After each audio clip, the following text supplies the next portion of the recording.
പിണറായി സർക്കാർ ആദ്യം ഭരിച്ചുകൊണ്ടിരുന്ന സമയത്ത് തന്നെ CAGയുടെ ഒരു റിപ്പോർട്ട് ഉണ്ടായിരുന്നു. സൂക്ഷിച്ച് ഭരിക്കണം, ഇല്ലെങ്കിൽ കേരളം കൈവിട്ടു പോകും, വലിയ രീതിയിലുള്ള സാമ്പത്തികമായ ബുദ്ധിമുട്ടിലേക്ക് കേരളം പോകും, അത് ജനങ്ങൾക്ക് ഒരു വലിയ തലവേദനയായി മാറുമെന്ന്.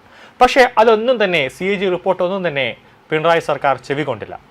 അടുത്ത ഒരു കിറ്റ് കൊടുത്ത് വീണ്ടും അധികാരത്തിലേക്ക് വന്നു. അവിടെയും ദൂർത്ത് തന്നെയായിരുന്നു. ഇപ്പോൾ 2024-25 വർഷത്തിലെ സാമ്പത്തിക റിപ്പോർട്ട് CAG ഇപ്പോൾ നിയമസഭയിൽ സമർപ്പിച്ചിരിക്കുകയാണ്. അതിൽ മൊത്തത്തിൽ കിഫ്ബി എത്രത്തോളം ചക്രശ്വാസം വലിക്കുന്നുവെന്ന് CAG അടിവരയിട്ട് പറയുകയാണ്. അതായത് എത്രത്തോളം സാമ്പത്തികമായ ബുദ്ധിമുട്ടിലൂടെയാണ് നമ്മുടെ സംസ്ഥാനത്തിന്റെ ഖജനാവ് പോകുന്നതെന്ന് CAG ഇപ്പോൾ അടിവരയിട്ട് എണ്ണി പറയുകയാണ്. പിണറായി സർക്കാർ കേരളം ഭരിച്ചുകൊണ്ടിരുന്ന സമയത്ത് തന്നെ പല തവണ CAG പല നിർദ്ദേശങ്ങളും പല റിപ്പോർട്ടുകളും സമർപ്പിച്ചതാണ്. അതോടൊപ്പം തന്നെ പല വാണിംഗുകളും നൽകിയതാണ്. സൂക്ഷിച്ചു ഭരിക്കണം, ദൂർത്ത് കുറയ്ക്കണം, പണം ചെലവാക്കുന്നത് സൂക്ഷിച്ചും കണ്ടുവേണം, ഇല്ലെങ്കിൽ കേരളം വലിയ രീതിയിലുള്ള സാമ്പത്തികമായ ബുദ്ധിമുട്ടിലേക്ക് കേരളം പോകും, കേരളത്തിന്റെ ഖജനാവ് കാലിയാകും എന്നൊക്കെ CAG പല പ്രാവശ്യം ഒരു നിർദ്ദേശം നൽകിയതാണ്. പക്ഷെ അതൊന്നും കേൾക്കാൻ സംസ്ഥാന സർക്കാർ, അതായത് പിണറായി സർക്കാർ അന്ന് തയ്യാറായിരുന്നില്ല. ഇപ്പോൾ 2024-25 CAG റിപ്പോർട്ട് നിയമസഭയിൽ സമർപ്പിച്ചിരിക്കുകയാണ്. അതിൽ വ്യക്തമായി പറയുന്നത് സംസ്ഥാന സർക്കാരിന്റെ ഖജനാവ് ഇപ്പോൾ എങ്ങനെയാണ് പോകുന്നതെന്നാണ്. മുൻ സർക്കാരിന്റെ കാലത്ത് ധനവിനിയോഗത്തിൽ വന്ന വീഴ്ചയും CAG എണ്ണി പറയുകയാണ്. 2024-25 വർഷത്തെ CAG റിപ്പോർട്ട് മേശപ്പുറത്തേക്ക് വെച്ചപ്പോൾ വരും ദിവസങ്ങളിൽ അതൊരു പൊട്ടിത്തെറിയിലേക്ക് കലാശിക്കുമെന്നതിൽ യാതൊരു സംശയവുമില്ല.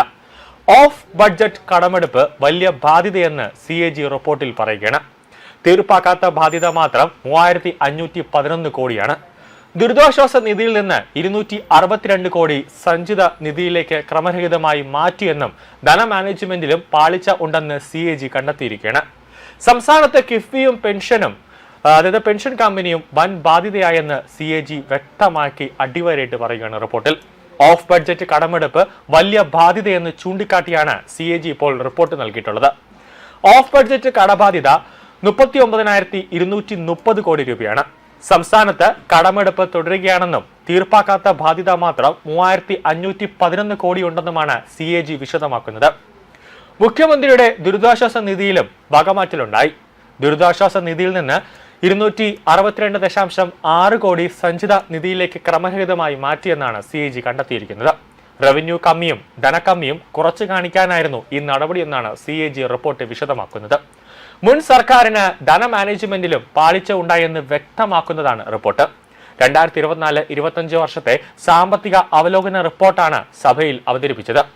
ആഭ്യന്തര ഉൽപാദനം 9.30% നിന്ന് 9.97 കൂടി.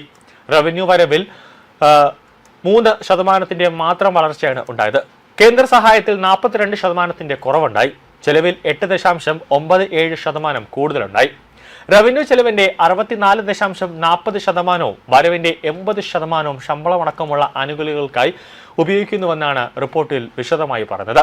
ശമ്പളവും പെൻഷനും നൽകി കഴിയുമ്പോൾ സംസ്ഥാന സർക്കാരിന്റെ ഖജനാവിൽ പിന്നെ ഒന്നും ഇല്ല എന്ന് CAG ചുരുക്കം പറയുകയാണ്. അതിനിടെ വീര്യം കുറഞ്ഞ മധ്യവാദത്തിൽ പ്രതിപക്ഷത്തിന്റെ അടിയന്തര പ്രമേയ നോട്ടീസിന് അനുമതി നൽകില്ല. ഉന്നയിച്ച വിഷയം ബഡ്ജറ്റിൽ ഉള്ളതാണെന്നും ബഡ്ജറ്റ് ചർച്ച നടക്കുന്നതിനാൽ പ്രമേയം അനുവദിക്കാനാവില്ല എന്നും കീഴ്വഴക്കം ചൂണ്ടിക്കാട്ടിയിരിക്കുകയാണ് സ്പീക്കർ. ഇതോടെ പ്രതിഷേധവുമായി പ്രതിപക്ഷം നടുതളത്തിലിറങ്ങി. എക്സൈസ് മന്ത്രിയുടെ മറുപടിക്കാണ് നോട്ടീസ് നൽകിയതെന്ന് KN ബാലഗോപാൽ പറഞ്ഞു. സ്വകാര്യ മദ്യ കമ്പനിക്ക് അമിത ലാഭമുണ്ടാക്കാനുള്ള അവസരമാണ് സർക്കാർ ഒരുക്കുന്നതെന്ന് പറഞ്ഞ പ്രതിപക്ഷ നേതാവ് വിഷയത്തിൽ അഴിമതിയുണ്ടെന്നും ചൂണ്ടിക്കാട്ടി. കർണാടകയിലെ ബഖാർഡി എന്ന സ്വകാര്യ മദ്യ കമ്പനിക്ക് ലാഭമുണ്ടാക്കാനുള്ള നികുതി നിർദ്ദേശമാണെന്നും വിമർശനമുണ്ട്. എന്നാൽ അടിയന്തര പ്രമേയ നോട്ടീസിൽ അഴിമതി ആരോപണം ഉന്നയിക്കാൻ പാടില്ല എന്നും സഭാരേഖകളിൽ നിന്നത് നീക്കണമെന്നും മുഖ്യമന്ത്രി ആവശ്യപ്പെട്ടു. പിന്നാലെ അഴിമതി ആരോപണം സഭാരേഖകളിൽ നിന്ന് നീക്കി വീര്യം കുറഞ്ഞ മദ്യത്തിന് നികുതി നിശ്ചയിച്ച തീരുമാനം റദ്ദാക്കണമെന്ന് KN ബാലഗോപാൽ ആവശ്യപ്പെട്ടു.